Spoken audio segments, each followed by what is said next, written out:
3, 2, 1, estamos no ar. Laroyeixo, nós aqui de novo, uma quinta-feira com a Resenha de Preto, sejam todos bem-vindos. Boa noite, meu querido, boa noite, minha querida, que está nos acompanhando aqui no Resenha de Preto, pelo Informe Blumenau. Hoje a ideia é nós aqui, de forma caseira, com os meus parceiros de Informe, discutir e apresentar para vocês aqui uma análise do que foi essas eleições municipais, essa loucura chamada Festa da Democracia. E então nós vamos ter muito assunto para falar. Vocês gostam que eu fale mal dos outros, vão falar muito mal de ninguém, porque ninguém merece ser falado mal. Ou se o Alexandre Gonçalves, que vocês estão vendo ali na tela, tiver de bom humor, né? Aí ele pode falar, porque o nosso professor Josué, ele é mais polido. Então, aqui, dos três que vocês estão olhando aqui na tela, o mais polido está ao meio. Então, com vocês, eu lhe apresento Josué de Souza e Alexandre Gonçalves. Boa noite, Josué. Boa noite, Alexandre. Josué, se apresente para o público do Resenha. Boa noite, Marco Antônio. Boa noite, Alexandre. Desde já, muito obrigado pelo prazer de estar nesse que é o melhor encontro da quinta-feira à noite.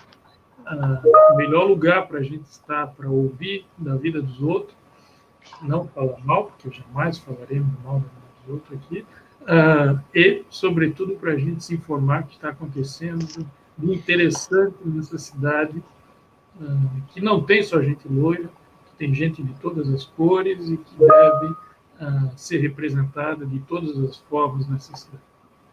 Coisa boa, coisa boa. Alexandre, meu boss, seja muito bem-vindo ao Resenha.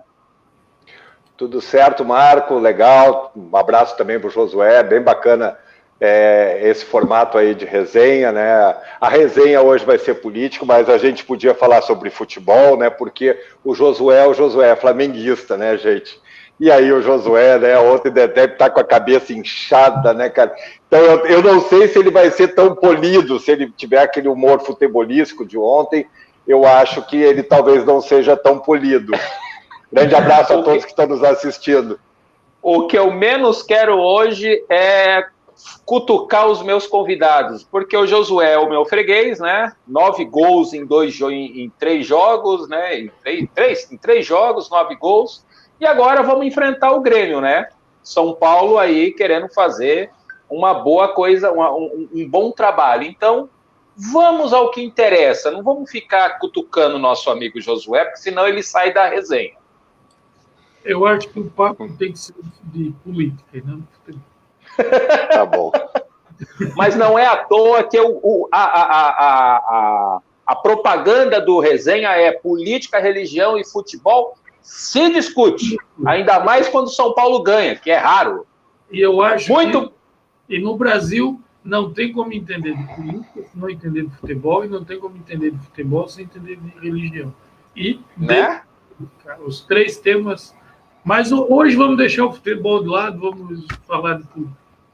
Tá, Marco, então, para fazer um afago então no Josué e aí entrar no teu terceiro ingrediente da resenha, o Josué escreveu essa semana para o Informe um artigo muito legal, que merece a leitura de muita gente, sobre essa relação de religião e política, em específico aqui em Blumenau, ou seja, eu acredito que poucas pessoas aqui no Vale do Itajaí consigam ter a leitura que o Josué tem dessa relação, inclusive ele já trabalhou isso num livro, e é bem interessante, e cada vez mais a gente vê como se organiza em torno de uma igreja, mas tem algumas outras, mas uma começa a se empoderar cada vez mais, que é a Assembleia de Deus, e que agora tem 3 vereadores eleitos de 15 aqui na Câmara de Vereadores. Isso é muito significativo, isso não é um fato isolado, é um fato que tem aqui em Blumenau e repercute nacionalmente.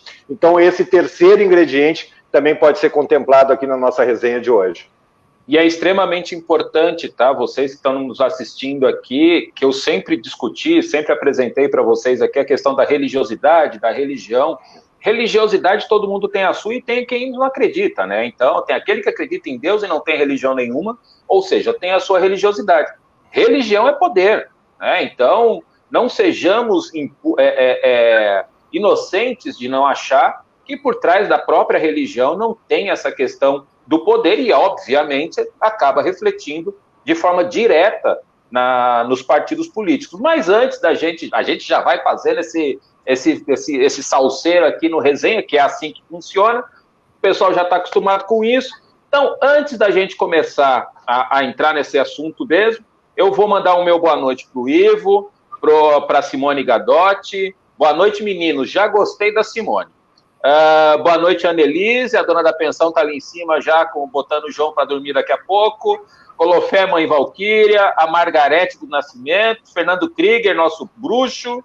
O Volney. O Volney é o nosso gremista. Quando não tem você, Alexandre, tem o Volney para me encher a cabeça. Então, esse gremista também está louco para chegar a dezembro. A mãe Valquíria perguntando se hoje vai ser futebol. Não, mãe, futebol não, que até o pai Pepe vai ficar bravo. O Hudson Borges, excelente matéria do Josué sobre religião na política blumenauense. A Simone Gadotti concordando com o Josué, como boa flamenguista que ela é. Um beijo para minha irmã Fabiana, lá de São Paulo. Beijo, mana. E o Hudson aqui colocando, a cidade se torna mais conservadora. Temos chance de virar um Afeganistão?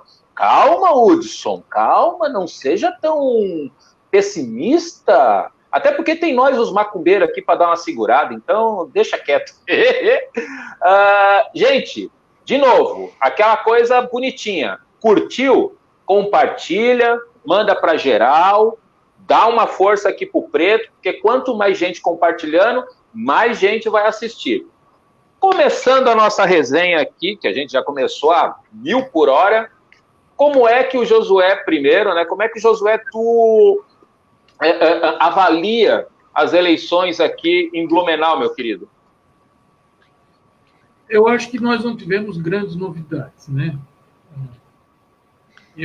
Aliás, eu e o Alexandre não conversamos, né, ainda sobre isso, para além daquilo que a gente escreveu, mas eu acho que está dentro do que se esperava, eu não esperava nada além disso. Talvez eu esperava que a renovação não fosse de nomes, né? Troca de nomes na Câmara de Vereadores não fosse tão grande, né? Me surpreendeu um pouco, mas acho que ficou dentro do que a gente esperava a composição da Câmara de Vereadores, inclusive das forças políticas que chegassem ao segundo turno, né?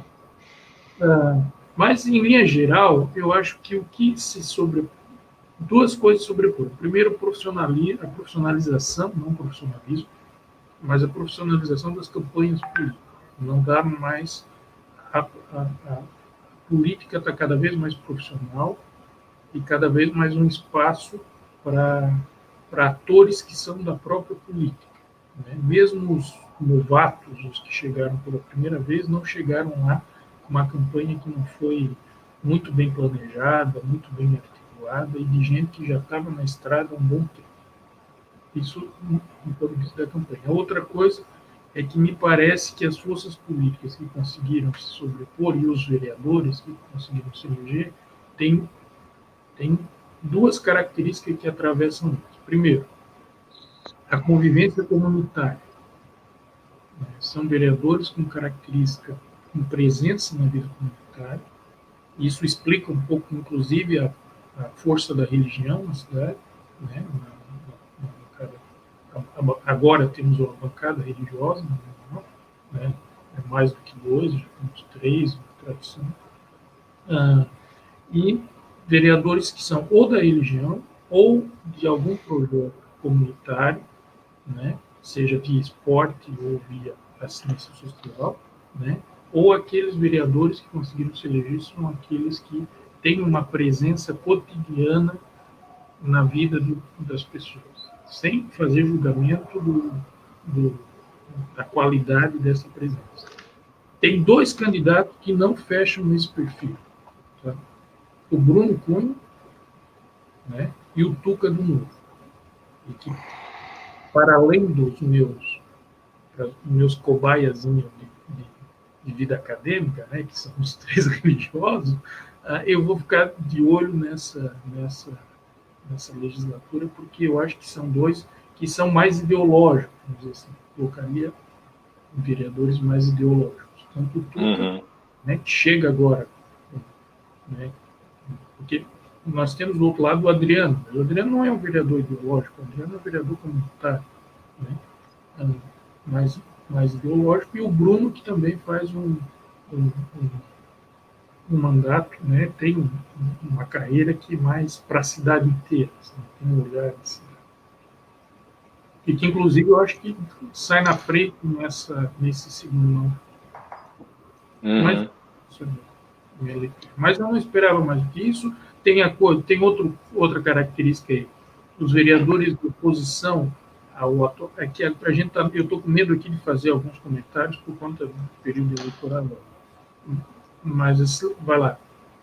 Os vereadores que conseguem chegar primeiro, né, os que já são vereadores, e que são os que crescem a votação, são os de oposição ao Mário, e por outro lado, o Mário faz uma bancada de secretários e vereadores que eram de apoio, a base de apoio dele na Câmara de Vereadores. Né? Me parece se o pessoal da oposição consegue se eleger, como é que ele consegue fazer um número considerável na Câmara de Vereadores, tanto de ex-secretários dele, né, ou de vereadores que são de apoio a ele. Mas agora eu estou com os dedos aqui por conta que a gente ainda está no meio do processo eleitoral, para mim não tomar um puxão de orelha do Alexandre e depois a gente não ter que dar direito de resposta para ninguém no meio. Mas acho que, assim, a grosso modo, dentro da configuração da Câmara hoje, até independente de quem vença a eleição, seja Mário, seja João Paulo, assim como o Alexandre escreveu, não vai ter vida fácil. Né? Então, a grande incógnita e o grande barato desse segundo turno é isso, né? Porque dependendo de quem ganhe, não vai ter vida fácil, assim. Tá tudo muito ainda nebuloso. Então, né, nós não precisamos nem ter tanto medo de falar sobre essa composição da Câmara, porque, independente de quem ganhe, vai tá se arriscando. O Ivo Alberto Dickmann, quanto a pandemia pode ter afetado nas eleições? Escutava-se tanto de renovação e 9 vereadores foram reeleitos. Lembrando que 2 não concorreram. Já respondemos isso, Ivo.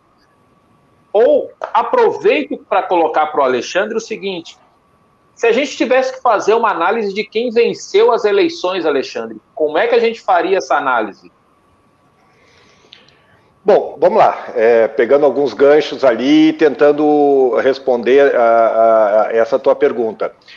Na majoritária, até eu acho que o Hudson falou no começo do programa, falando que Blumenau se torna mais conservadora. Não, Blumenau é a mesma conservadora. É a mesma, não é mais nem menos. Pelo contrário, a Blumenau, que em 2018 tinha 3 candidatos aqui da cidade disputando uma majoritária do governo do estado, e mesmo assim preferiu se aventurar num desconhecido na onda Bolsonaro, hoje pensou assim, agora nessa eleição pensou diferente. Opa, não deu certo com o bombeiro.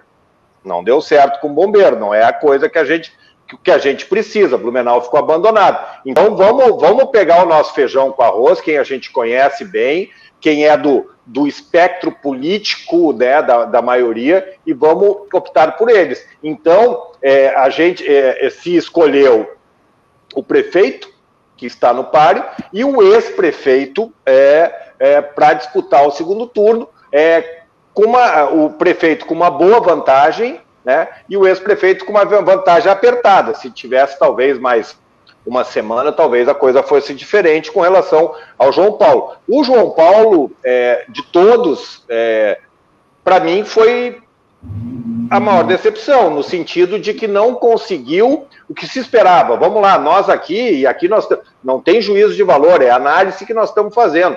Ninguém esperava que o João Paulo tivesse essa votação ínfima que teve agora. O João Paulo, na última eleição que ele tentou aqui em Blumenau, ele fez mais de 100 mil votos.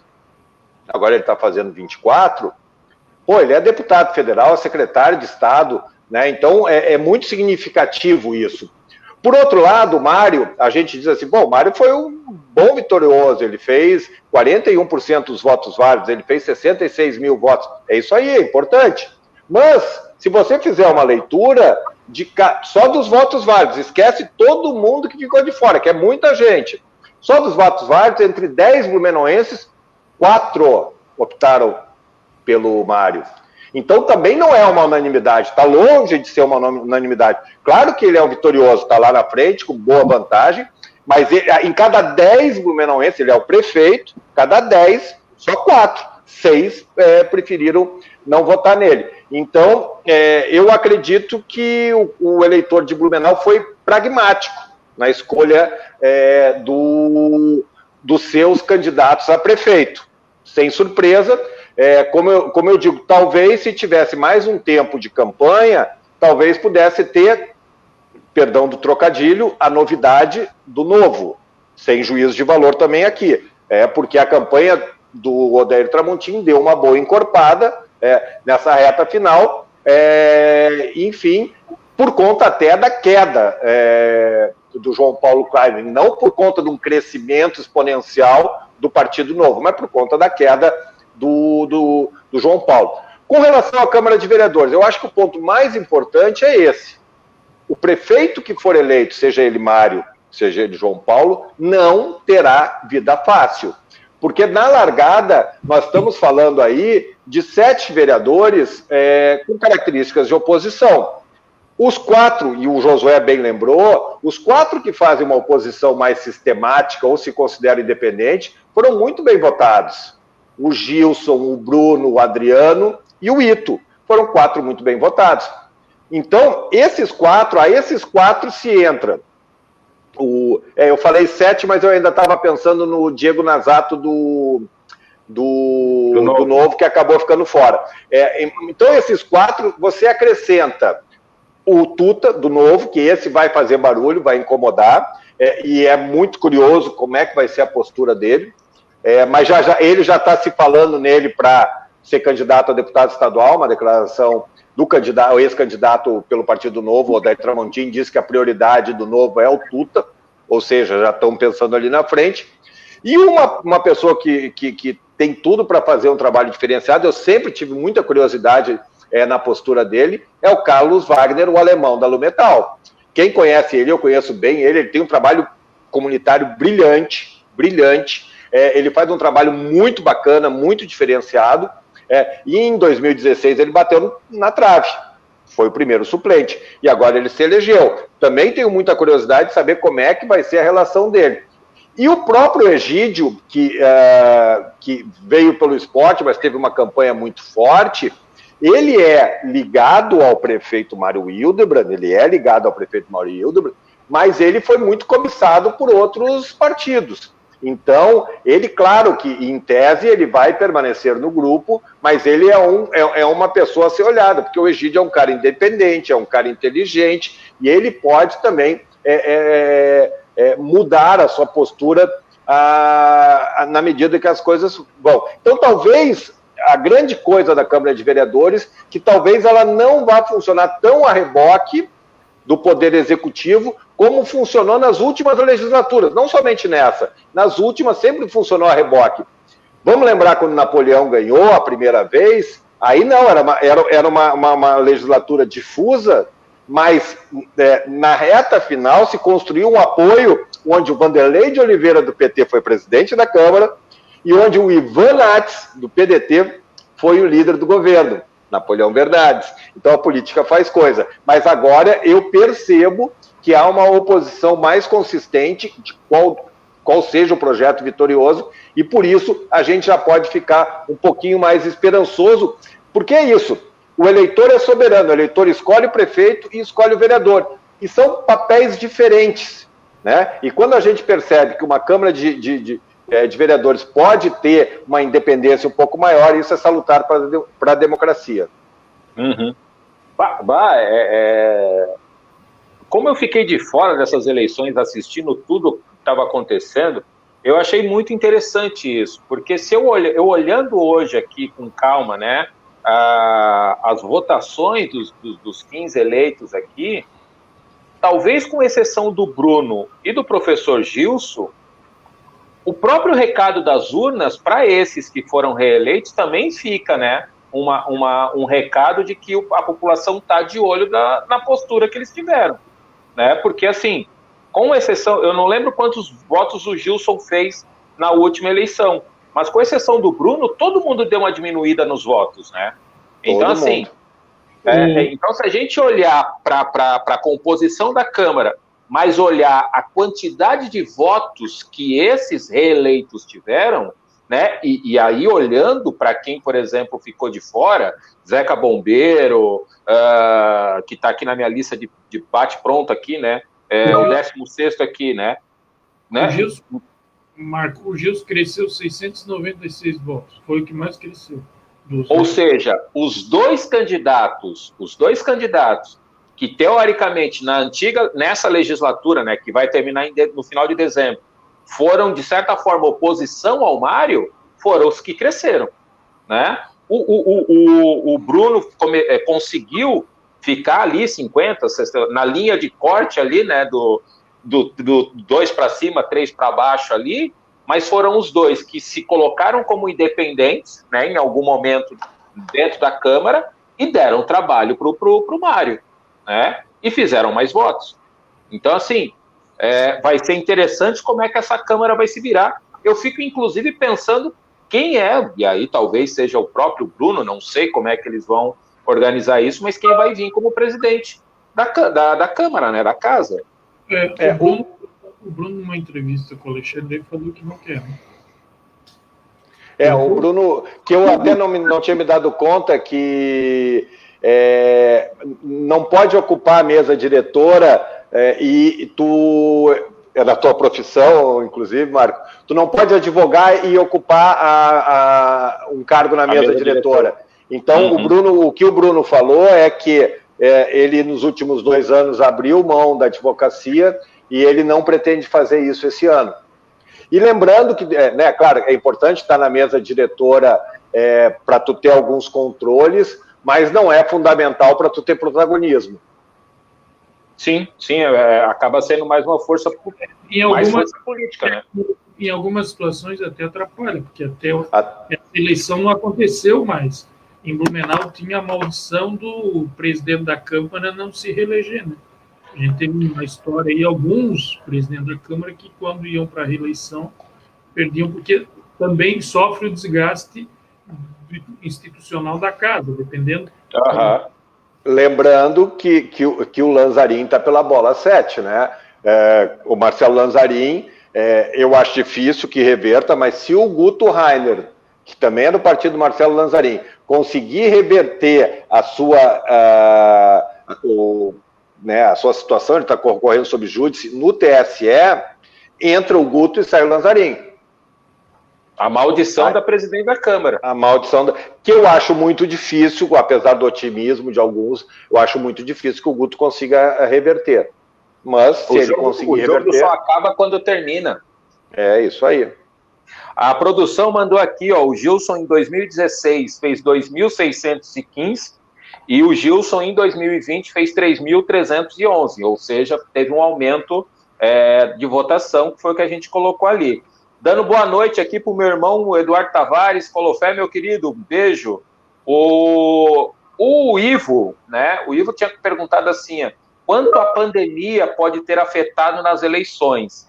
E o nosso bruxo, Fernando Krieger, ele coloca, aproveitando o assunto pandemia, a reeleição na região, as reeleições nas regiões, na capital, em algumas cidades importantes do país, é um reflexo da gestão de crise da saúde?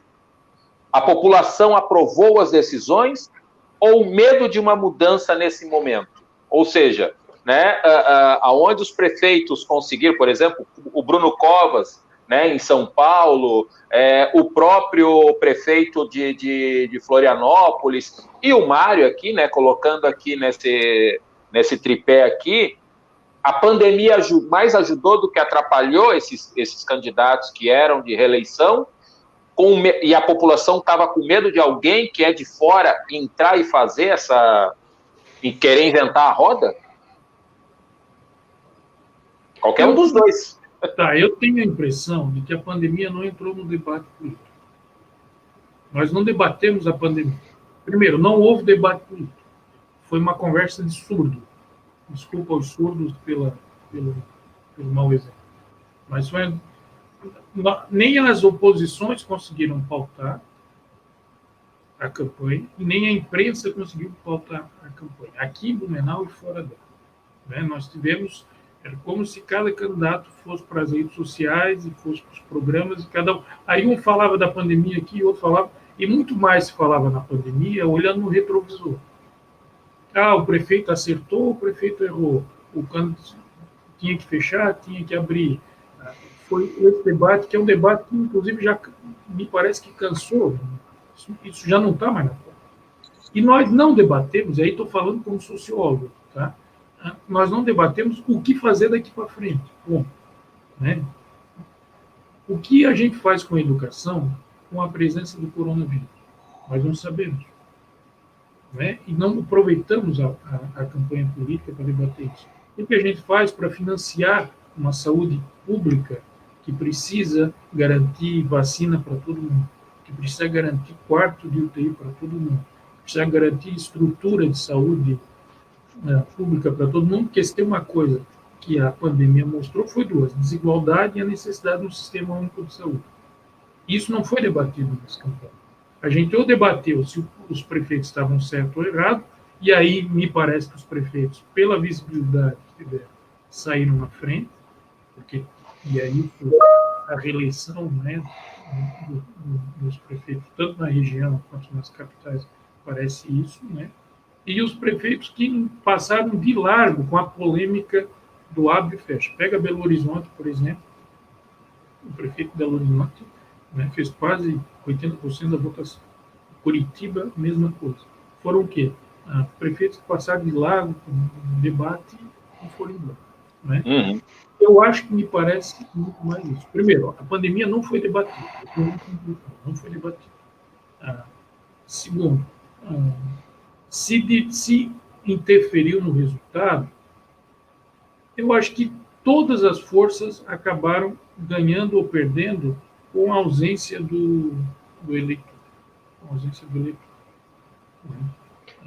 Talvez quem perdeu aí, e esse é o papo por segundo momento, foi as forças ligadas ao presidente da República, mas eu também não colocaria como pandemia a culpa desse resultado. Não foi comigo, mas é mais ou menos a mesma coisa. Eu concordo que a pandemia não entrou no debate, mas a pandemia foi decisiva para o sucesso dos prefeitos. O Vale do Itajaí, nosso médio Vale do Itajaí, todos foram reeleitos. E todos, com exceção do Mário Hildebrand, que era de uma metrópole que tem segundo turno, todos foram reeleitos com folga.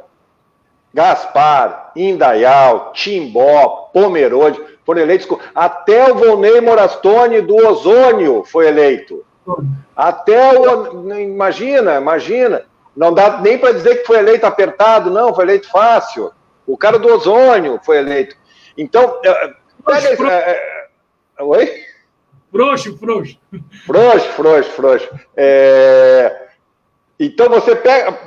E aí, assim, quem soube usar isso... Qual foram os prefeitos que se deram mal? Os prefeitos que se atrapalharam na condução. O prefeito de Porto Alegre, o prefeito do Rio de Janeiro. Esses que se atrapalharam na condução se afundaram. Mas quem fez o feijão com arroz e foi propositivo, se consolidou. E algumas estratégicas foram muito assertivas. E a gente usa Blumenau porque ela é mais representativa, mas todos fizeram. Quando começou a pandemia, e isso não é, eu vou fazer isso, porque ninguém sonhava com a pandemia. Mas quando começou a pandemia, o Facebook do prefeito Mário Hildebrand tinha 11 mil seguidores. Depois da pandemia, isso foi para 22, 23 mil seguidores. Não é pouco. Todo mundo, de uma forma ou outra, e isso a gente vê pelo Informe e pelos outros portais, também na notícia, todos tiveram crescimento de audiência com a pandemia. E aí o processo de firmeza, de construção, Então, o prefeito Mário Hildebrand, ele se construiu como gestor, porque se a gente pegar no começo do ano, o prefeito Mário Hildebrand ainda era um desconhecido de boa parte da população. Ele nunca foi testado na urna por uma majoritária. Ele era visto, ele era sombra do Napoleão Bernardes. Então, as pessoas não tinham clareza de quem era o Mário, do papel de gestor do Mário, e se montou uma estrutura de comunicação muito assertiva. E aí é a estratégia inteligente. Tu tem um problema e tu usa aquele problema também para tu dar uma encorpada. Então, eu acho tenho certeza, a pandemia foi decisiva para isso, prefeito de Florianópolis, com tudo, com a consistência dos adversários, o prefeito de Florianópolis levou no primeiro turno, entendeu? Então, porque o prefeito de Florianópolis também fez uma gestão muito boa da pandemia, né? Então, as pessoas criticam nas redes sociais, porque o prefeito fecha, mas é muito desconhecimento que 90% das coisas não é responsabilidade do prefeito. Tem que se obedecer um decreto, isso vem de cima para baixo e tal. E o prefeito conseguiu explicar isso, né? Então, eu acredito que o papel da pandemia foi decisivo para a eleição dos prefeitos.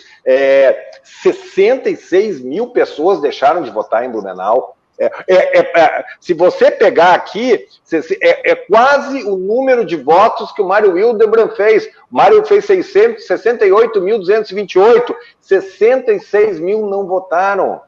É muita gente, então isso também é decisivo. Esse número poderia mudar completamente o processo de eleição aqui em Blumenau. Então, para quem essas pessoas iam votar, não sei, né? Mas isso também tem um impacto. Então, eu acredito que sim, não houve debate. Os debates foram menos consistentes, mas a pandemia fez toda a diferença.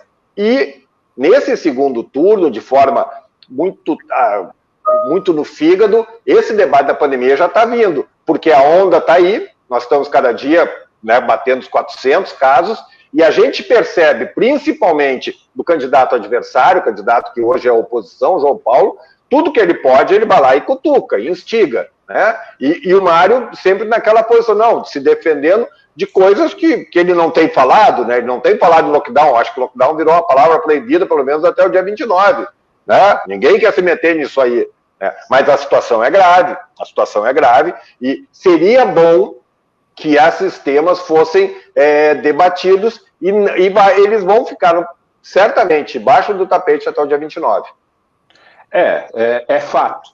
E essa coisa de deixar por baixo do tapete, hoje eu vi uma entrevista do Bruno Covas dizendo o seguinte: dados de Covid só a partir do dia 30. Coincidentemente ou não, né, só depois do dia 30. Isso em São Paulo. Eu acho que mesmo pós-eleição, a gente só vai ter alguma decisão drástica se tiver pressão social.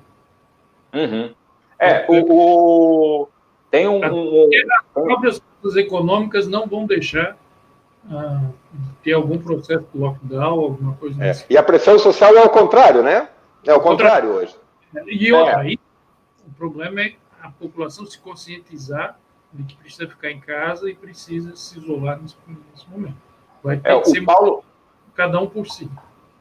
O Paulo Eduardo de Oliveira, boa noite, Paulo, ele coloca aqui, não se foi debatido pandemia, pelo fato da população ignorar, né, como tu colocou, a Covid-19 ser algo sem compreensão da ciência e muito menos dos estados, ou do estado, no caso, né? E aí ele dá um exemplo. Na última semana de março e abril de 2020, se fez um decreto de lockdown com o número de infectados quase ou igual a 0. E hoje, com mais de 400 positivados por dia, a vida segue naturalmente.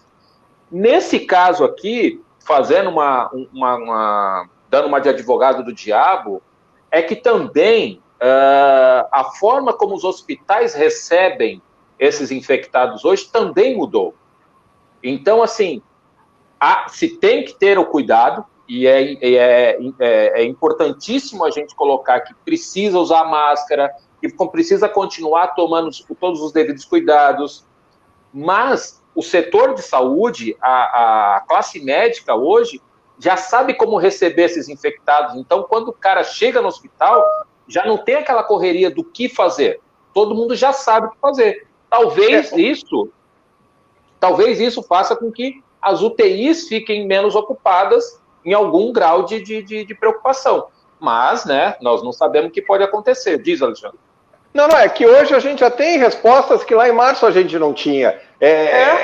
Assim, em março era um pavor, gente. A gente não tinha parâmetro. Hoje, nessa segunda onda, a gente já tem parâmetro. E mesmo tendo parâmetro, as pessoas não estão nem aí. Então, é importante isso. Muita gente critica, mas não dá para criticar. Se tu é gestor, tu tem aquela onda toda, aquela coisa assim, vai morrer trocentos. O que tu faz? Vou esperar? Não, né? Então, enfim, agora é fácil olhar. Então, hoje, a grande diferença de tudo é que se tem parâmetro, toda a estrutura hospitalar, como você falou bem, já está construída, já está pré-montada, já está ali, já se tem uma organização.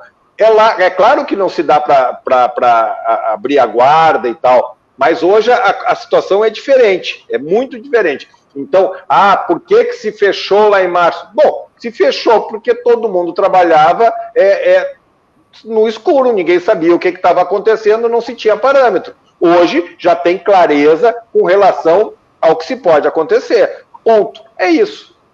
Uhum. A Simone... Fala, José. O debate tem que acontecer com o que fazer daqui para frente. Bom, né? Sim. E volto a dizer, as políticas públicas não estão preparadas para tratar com a vida normal, ou sabe lá o que vai ser um novo normal, né? Com a presença do Covid-19. Com ou sem a vacina. Porque também se a vacina que está chegando, parece que está chegando as primeiras, né? Quer dizer, a primeira matéria-prima para fazer, para em março vacinar todo mundo, a mais avançada que tem. Isso não vai ser de hoje para amanhã, e assim, qual o custo, quem vai financiar, quem vai primeiro receber, como que a gente vai fazer dentro das escolas para receber os nossos estudantes, vamos esperar para todo mundo ser vacinado, como que vai fazer com os hospitais, como que vai ser o protocolo daqui em diante quando nós não estivermos mais mobilizados.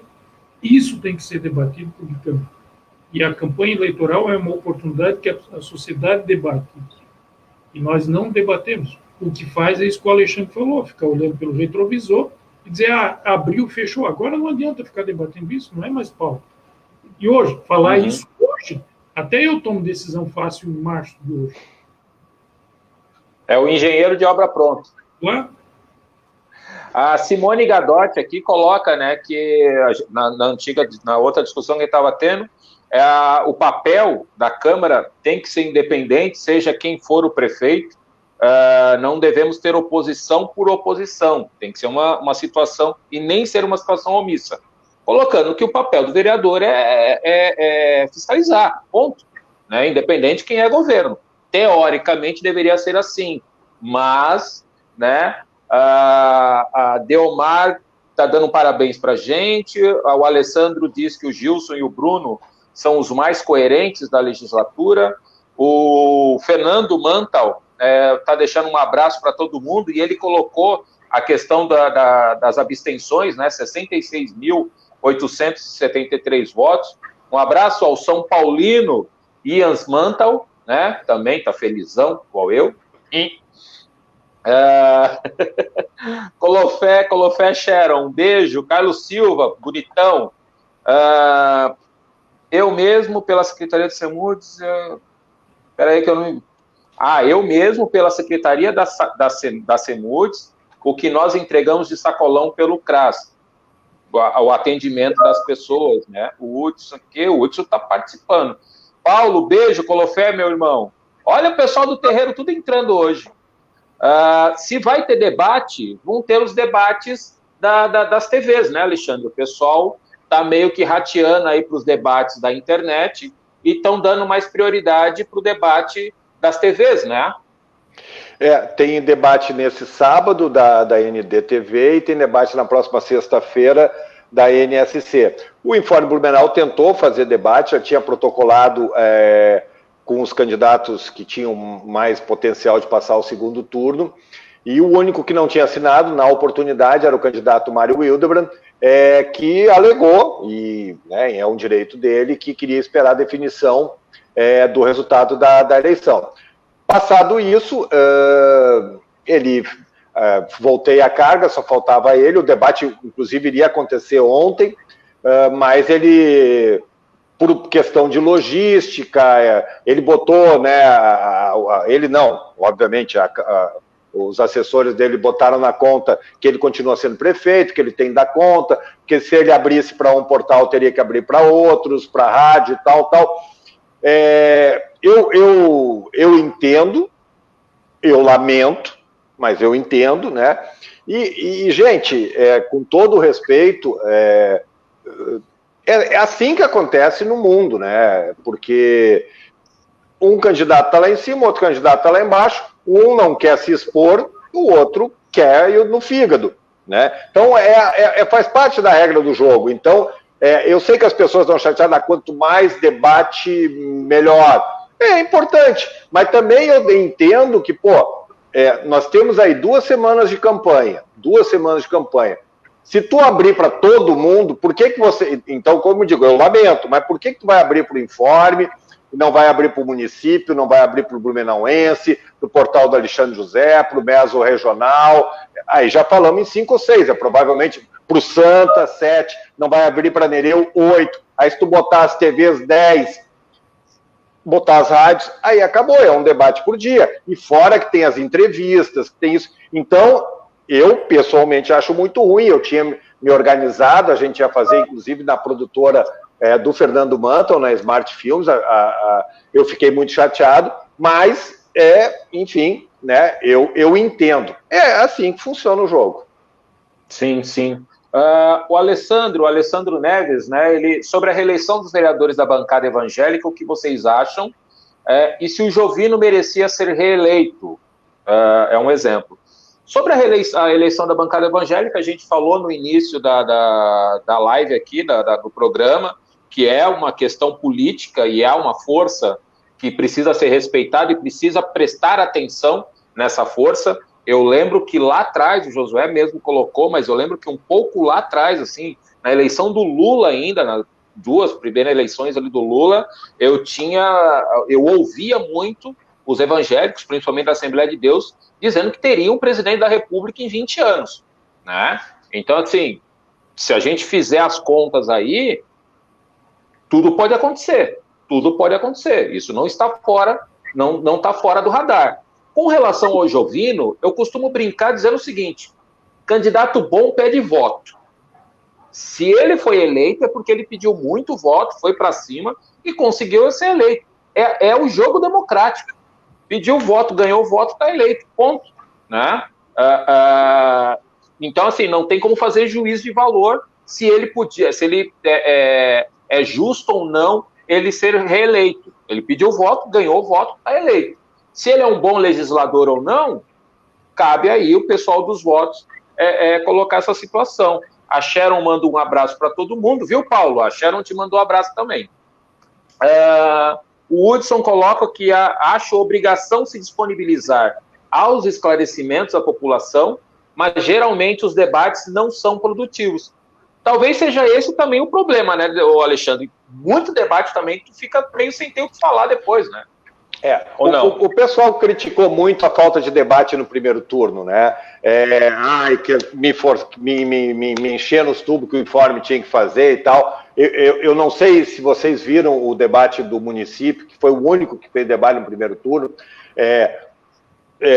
Parabenizando o município, não é crítica ao município, pelo amor de Deus, eles foram o único que fizeram, então eles têm esse mérito.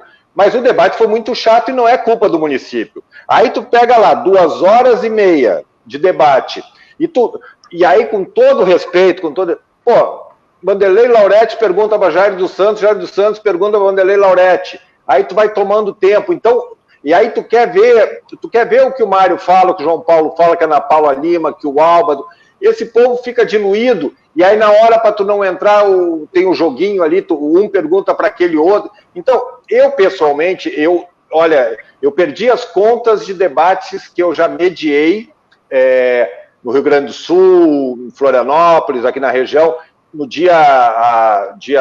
uma semana antes da eleição, eu mediei um debate em Pomerode, com os candidatos a prefeitos. Eu acho importante, mas acho chato acho engessado, a gente já sabe que vem jogadinha pronta, fulano pergunta para o ciclano para bater no Beltrano. Então, assim, eu prefiro, como jornalista, eu prefiro 1000 vezes as entrevistas. Um debate entre dois candidatos é outra coisa. Um debate entre dois candidatos é bacana, porque daí tu consegue fazer com que eles vão mais para a arena ali, tu consegue ficar mais liberado. Porque como tu sabe que o outro vai perguntar logo depois, então eles já podem ir mais na jugular.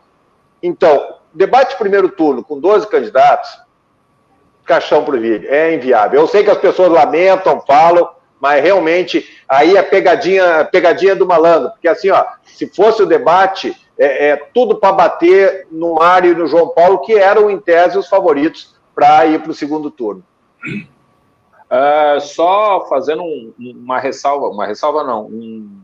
uma homenagem ao UFS, que também tentou fazer com todos os candidatos, né? E eu também ajudei a organizar ali aquele debate. Realmente, foi algo sofrível. Né? Mas era um debate diferente, né, Marco? Era um debate com questões pontuais, né? Não era um debate amplo, não era um debate claro que é sempre de interesse, mas não era um debate abrangente. Sim.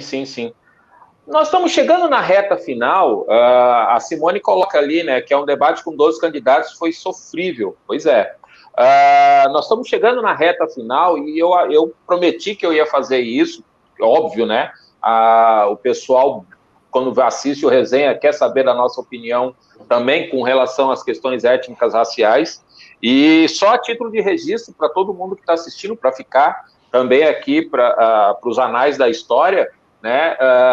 Eu fiz um levantamento de candidaturas, e aí achei um levantamento de Santa Catarina de candidaturas, né? E aí foi dividido aqui em porcentagem. Então, por exemplo, Santa Catarina teve 93% de candidaturas brancas, 0,1% de candidaturas indígenas e 6,6% de candidaturas pretas ou pardas. No Brasil, o número de candidatos brancos é 53,5%, sendo indígenas 0,3%, e de negros e pardos aumentou de 2016 para 2020, aumentou de 42% para 44,7%. Só que isso trouxe, e aí talvez seja advento dessa tecnologia chamada internet, ou o racismo mesmo que as pessoas estão deixando vir para fora, a caixa de Pandora ter sido aberta, como eu sempre digo, lá em 2012, o esgoto foi aberto e saiu tudo que tinha de ruim. A gente está assistindo agora ali em Joinville, né, a ameaça de morte da vereadora negra, né, ou um vereador que perdeu as eleições em Porto Alegre, foi candidato a prefeito em Porto Alegre, perdeu as eleições e fez uma desqualificação total, falou um monte de besteira sobre as candidaturas negras, que inclusive ganharam as eleições lá em Porto Alegre. Ou seja, é muito importante, e eu falei isso no último programa que a gente fez, é muito importante entender que há mudanças acontecendo nesse cenário eleitoral, principalmente com relação a pautas étnicas e pautas LGBTQI+.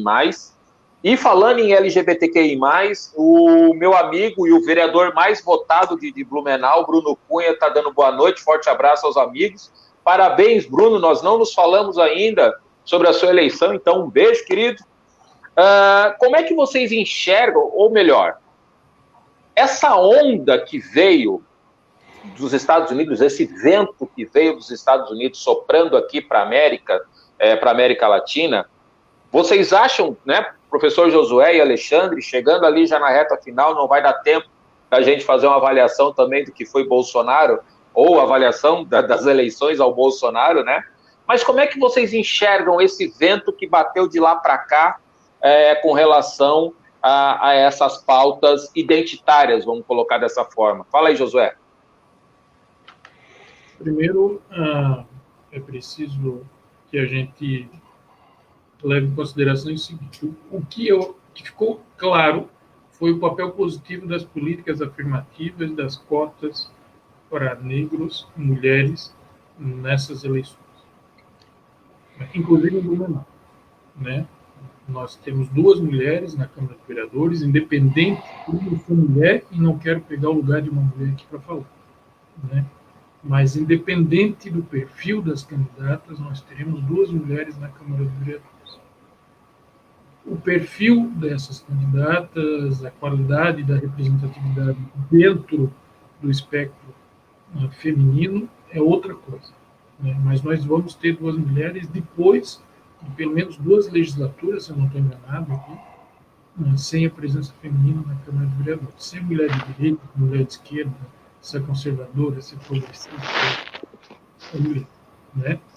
Mesma coisa com o aumento do número de candidaturas negras e de eleitos, né? Que foi pequeno, perto da representatividade da população negra no Brasil, é muito pequeno ainda, mas é inegável a necessidade dessas políticas afirmativas. Da mesma coisa, o crescimento de candidaturas LGBT, né? Que aí mais, aí a sigla aí, né? E que veio para ficar. Assim como a presença dessas candidaturas começam a ser presente na esfera política, a reação a essas candidaturas é consequente, sobretudo com quem não está acostumado a conviver com a diversidade. Agora, a democracia não é um espaço sem conflito. O que nós temos na democracia, em uma sociedade moderna, em uma república moderna, é que aquilo que não é aceitável do ponto de vista legal, a gente tem que tratar como um caso de polícia, que é o caso que está acontecendo em Joinville, que é um caso de polícia, né? Que é o caso de Porto Alegre, que já beira um caso de polícia. E aí isso, a mesma institucionalidade que garantiu a candidatura dessas pessoas, não garantiu de graça, foi por muita luta política, muito engajamento dos movimentos sociais, seja o movimento negro, seja o movimento das mulheres, seja o movimento, e que muita gente deu a sua vida para isso, né? Essa mesma institucionalidade tem que garantir a punição de pessoas como essa. A democracia não pode conviver. Como não pode conviver, e espero que o Brasil não deixe conviver, assim como o sistema, o establishment nos Estados Unidos engoliu um presidente da República racista, eu, sinceramente, e aí desculpa, Alexandre, espero que o do Brasil seja engolido na próxima eleição. E aí deixa eu falar um pouquinho do cenário nacional. Nós tivemos aí, né, um grande derrotado a nível nacional é Bolsonaro, inegavelmente, né? As candidaturas que ele tentou encampar, todas elas perderam e parece que os aliados estão correndo do apoio dele, né? Agora, isso não quer dizer, infelizmente, isso não quer dizer que o Bolsonaro, em 2022, vai estar enfraquecido. Eu não consigo ver uma relação direta, porque o Bolsonaro não se elegeu a partir do sistema político. O que nós temos aí de resultado nacional é o seguinte: o velho centrão, aquele centrão que sempre esteve no poder do Brasil, independente de quem está no poder, né, aqueles partidos do velho centrão ganhou a eleição nacional. Né? Quem ganhar foi esses partidos, DEM, PSD, né, PT, esses partidos que são os partidos históricos de direita, são partidos de direita, não são de centro no espectro político, né, mas são do centrão, que é um outro fenômeno, né, que não são partidos de direita. Agora, aquela extrema-direita ligada ao Bolsonaro, né, essa aí perdeu a eleição, inclusive do ponto de vista local, porque, por exemplo, se a gente for pegar no PSL, né, o PSL de Blumenau, que o candidato eleito do PSL de Blumenau é o alemão da Alumetal. O alemão da Alumetal não é não sei se dá para usar esse termo, mas um orgânico do PSL. O alemão da Alumetal foi para o PSL, né, para ser candidato e não tem uma militância junto com o deputado Alba e toda a turma que circula em torno do Alba, que é a turma mais ligada ao Bolsonaro aqui no Brasil, né? Inclusive no Blumenau. Quem ganhou a eleição foi aquela direita tradicional, que é a direita que está no poder há 500 anos. Né? Quando eu estou dizendo no poder político de fato, mesmo que a gente seja PSDB, PT, mas quem estava no grosso do poder político é esse centrão que negocia no Congresso e que fisiologista, a política fisiologista ganhou a eleição desse ano. Essa é a minha leitura. Agora, se o Bolsonaro essa derrota do Bolsonaro chega a dificultar, é claro que dificulta porque agora ele está na mão do Centrão, né? Não é mais ele chamando o Centrão para o governo. Agora é o governo que vai ter que ir lá para frente do Centrão.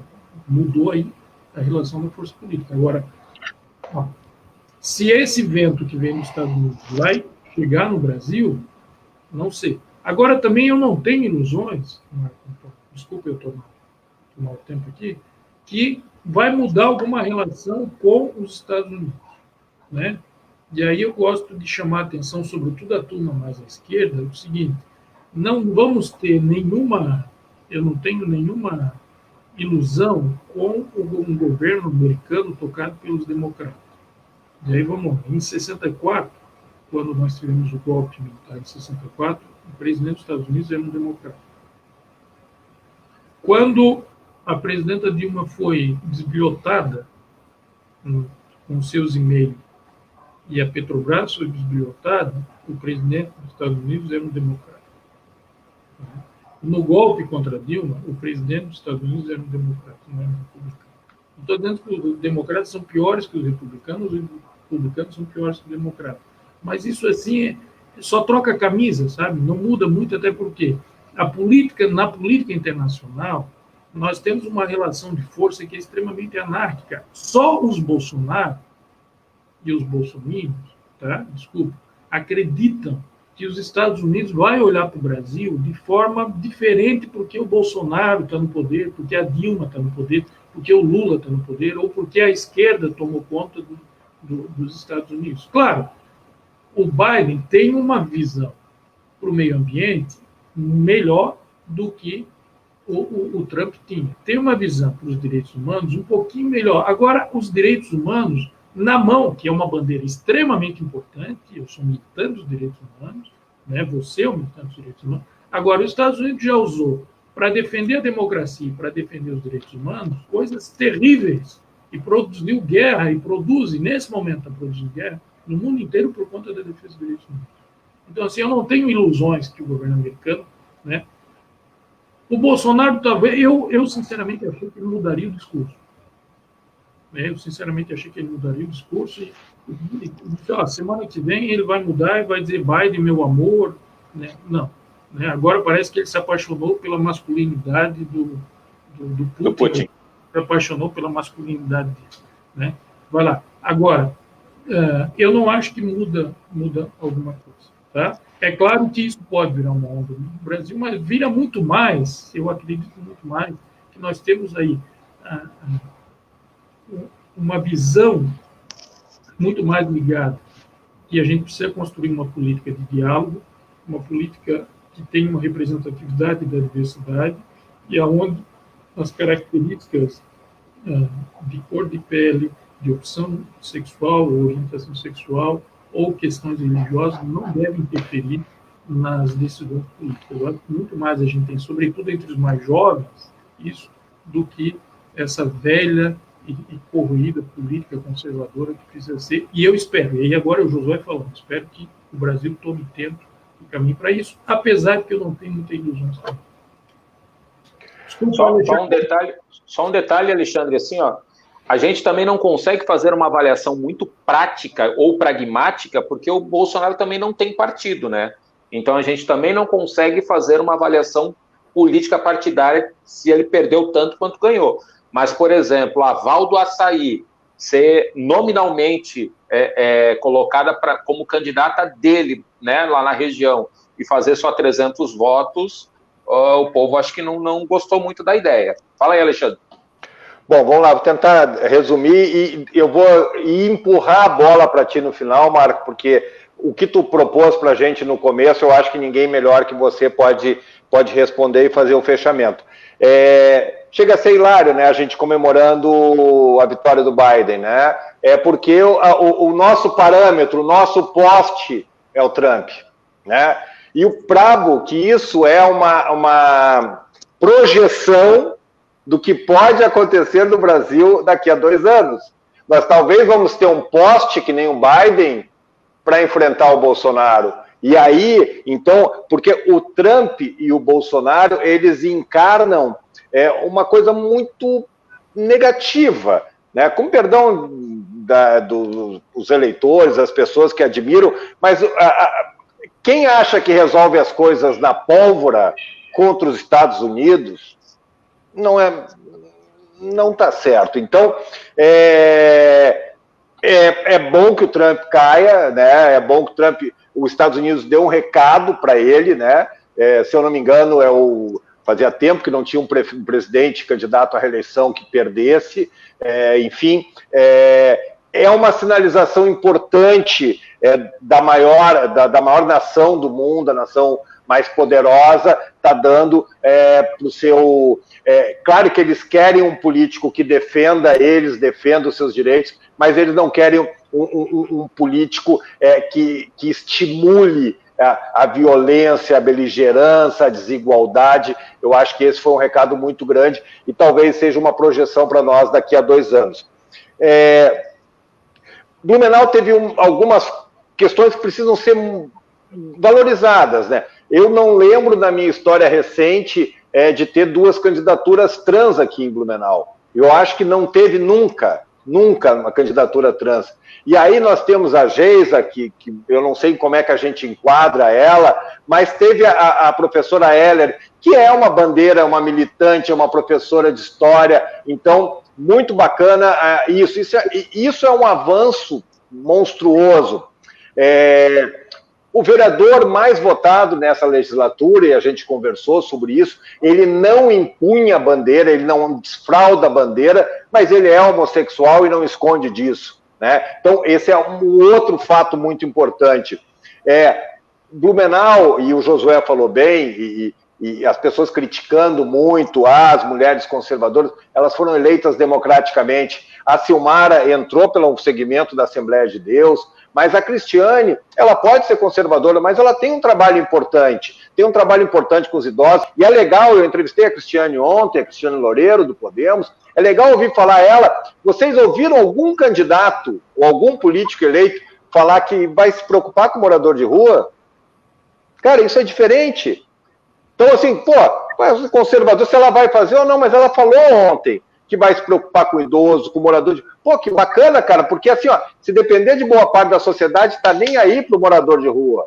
Bota num canto e, se puder, queima. Né? Eu não tô falando nenhuma aberração, tem gente que faz isso. Então é legal ver a Cristiane nesse contexto. Algumas candidatas tiveram boa votação. A Simone Gadotti, que está nos acompanhando, que tem um trabalho de inclusão social muito legal, fez uma bela votação pelo Partido Novo, ela fez mais de 1.000 votos. A Gisele Margot Quiroli, ela vai ficar como primeira suplente do Podemos, ela tem um trabalho maravilhoso no Paradesporto de Blumenau, transformou o Paradesporto referência. São mulheres que estão nessa luta, sabe? E várias outras mulheres quase bateram. Nós tivemos, claro que teve um excesso de candidatos, mas nós tivemos 7 mulheres nas chapas majoritárias, 4 candidatas a vice, 3 candidatas a prefeito. Quem é que vocês lembram? Teve a Ana ali, mas quando é que nós tivemos esse número? Então, há uma evolução dessas candidaturas que vêm dos segmentos de políticas afirmativas, isso é muito importante. Com relação aos negros, por isso que eu só vou dar uma introdução, porque eu acho que você tem mais condição de falar. Não tivemos nenhuma candidatura negra na majoritária. Eu, assim, até conheço alguns, mas quantos candidatos negros nós tivemos a vereador? Quantos? Talvez de mão eu lembre 1, 2, 3. E nenhum candidato negro com densidade eleitoral, com consistência, com um discurso que bata no peito, que diga, olha, né, que impunha essa bandeira. Nós tínhamos algumas opções, tinha o Lenilson, que além da questão dos negros, também tem outras questões, tem outras bandeiras, seria o Marco que ensaiou, que poderia ser um candidato e tal, não, e eu acho que o Marco fez muito certo, acabou não saindo também, mas enfim, então, com relação aos negros na loira Blumenau, essa é uma coisa para ser estudada. Então, não tinha opção, né? E aí não tinha opção, por que não tinha opção, Marco? Aí vai começar a minha pergunta para eu também fazer o encerramento. Porque a verdade era essa. Nós tínhamos opção no campo feminino, bastante. Né? Quem queria votar no campo trans tinha opção. Agora, na questão do negro, tu conta nos dedos. Eu estou me lembrando 1 ou 2 candidatos, mas nenhum deles empunhava a bandeira. Entendeu? Então, o fato é que Blumenau não disponibilizou candidaturas negras nessa eleição de consistência. Ponto. Mas por quê? Eu acho que essa é a pergunta que você pode nos ajudar a responder, Marco, até para a gente também começar a fazer esse fechamento aí. A produção está me mandando mensagem aqui. Pelo amor de Deus, esses comunistas falam demais. Vocês, comunistas, né? O mais comunista é o Fernando. Pois é, o Fernandão tá aqui, ó. Quanto tempo? A produção fica aqui, produção, finaliza de boa, já passou, depois ele recorta, ele falou, meu bruxo, te vira, nós gostamos de falar. Isso porque nós nem tomamos cerveja, senão a gente ficava mais. Resenha é assim, gente. Verdade. Podia ter mandado uma caixinha para cá, por favor, nas próximas vezes, manda uma caixinha. Tá? Vou anotar a solicitação. Tá, mas algum de vocês, quando desligar, não vai beber ou só para saber? Eu tomei ontem. Então tá bom. Tomei minha cota ontem. O Bruno Henrique, meu Bruno Nana. Fernando Diniz te mandou um beijo. O Guilherme, os flamenguistas tá tudo entrando agora. O Guilherme Pires entrou também agora. Esses moleques, eles entraram achando que eu não ia falar deles. Simone Gadotti, é exatamente isso. O lugar de mulher é onde ela quiser. Simone, inclusive, eu acho que podemos trocar uma ideia depois. Eu vou mandar uma mensagem inbox para ti. Se a gente pensar do ponto de vista prático, né? E aí é o seguinte, sim, houveram pelo menos por baixo aqui que eu tinha as contas, tivemos mais ou menos 13, 14 candidaturas negras entre homens e mulheres. Tivemos poucas candidaturas negras que a gente tinha uma densidade de discussão política. Mas aí ficou o meu protesto, né? Por isso eu, Marco Antônio, não saí candidato e acabei me desfiliando do PDT, porque eu enxerguei que absolutamente nenhum dos partidos, né, seja ele de esquerda, de direita, de centro, tinha espaço real e palpável para que essas candidaturas negras tivessem condição de dar o recado. Então, talvez, aí é a grande discussão que eu levanto dentro do movimento negro, dentro do movimento universitário negro, que a grande discussão hoje, não basta você só colocar o negro, vai lá, disputa a eleição, sabe? Porque se a gente olhar do ponto de vista financeiro, eu posso estar falando uma heresia, me corrijam depois se eu estiver equivocado, mas nenhum dos partidos destinou 30% da verba eleitoral para essas candidaturas negras. E isso é fato, precisava, foi estipulado por lei, né? Então, não houve essa sustentação identitária dessas candidaturas. Então, assim, é muito importante, o Paulo está dizendo aqui, boa pergunta sobre as candidaturas, trabalhei com uma candidatura juliana, pauta das mulheres, da população negra, só que a inserção do debate político muito distante e sem uma organização. Falha minha, não tinha conhecimento sobre. Mas aí, Paulo, não é só tua falha, mas é uma falha do partido, de não dar essa estrutura política para essa candidatura negra. Entende? Então, assim, eu coloco a candidatura da mulher, mas e aí? Que estrutura eu coloco para essa mulher poder levar a comunicação dela, né? Então, assim, uma das conversas muito importantes que eu acho que eu vejo daqui para frente é de que essa discussão vai se aflorar, né? Para 2022, já estão sendo construídas candidaturas coletivas, tanto candidaturas negras, como candidaturas trans, ou do campo LGBTQ. Então, assim, é muito importante, ele está dizendo que o PSOL priorizou o financiamento aos negros, porém aqui não haviam filiados com interesse de se candidatar. Então, nós temos um problema, Hudson, porque se a gente tem um negro filiado no partido e ele não enxerga a condição de ser candidato, alguma coisa está errada, percebe? Então, assim, dentro do PT eu vou ter isso, dentro do MDB eu vou ter isso, dentro do PDT eu vou ter isso. Os partidos, e aí eu digo de Blumenau, ainda não estão aptos, tanto que o PT perdeu a principal candidatura negra, que era o Lenilson. E aí não venham me dizer que o PT não tinha uma candidatura forte para ganhar a eleição, porque tinha. Ele se sentiu, não se sentiu à vontade para disputar. Então, pessoal, não perdemos a fé, não vamos perder a fé. O Danilo, houve fraude nas eleições, indício de fraude nas eleições de 2020. O pessoal do VAR está reclamando ontem que o primeiro gol de São Paulo foi ilegal, o segundo e o terceiro. Então, pode ser. Bota a VAR aí. Vamos botar um VAR nas eleições. Não sei.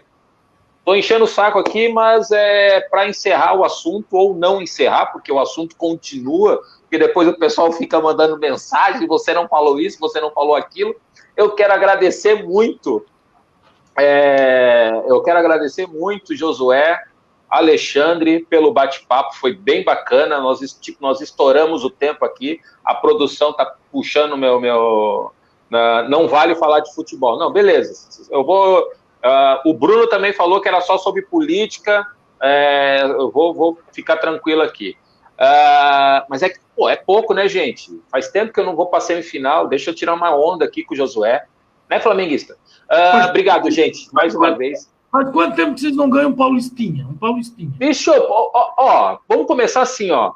Paulistinha e prefeitura é a mesma coisa. Todo mundo fala que não vale nada, mas todo mundo quer ganhar. Mas faz quanto tempo que vocês não ganham? Um Paulistinha. Quando ganhar um Libertadores, um brasileiro e o Carioca num ano só, aí começa a conversar. Acusou o golpe, Alexandre. Ele acusou o golpe. Acusou. Tá nervoso? Acusou o golpe. A solução depois dessa eu vou encerrar.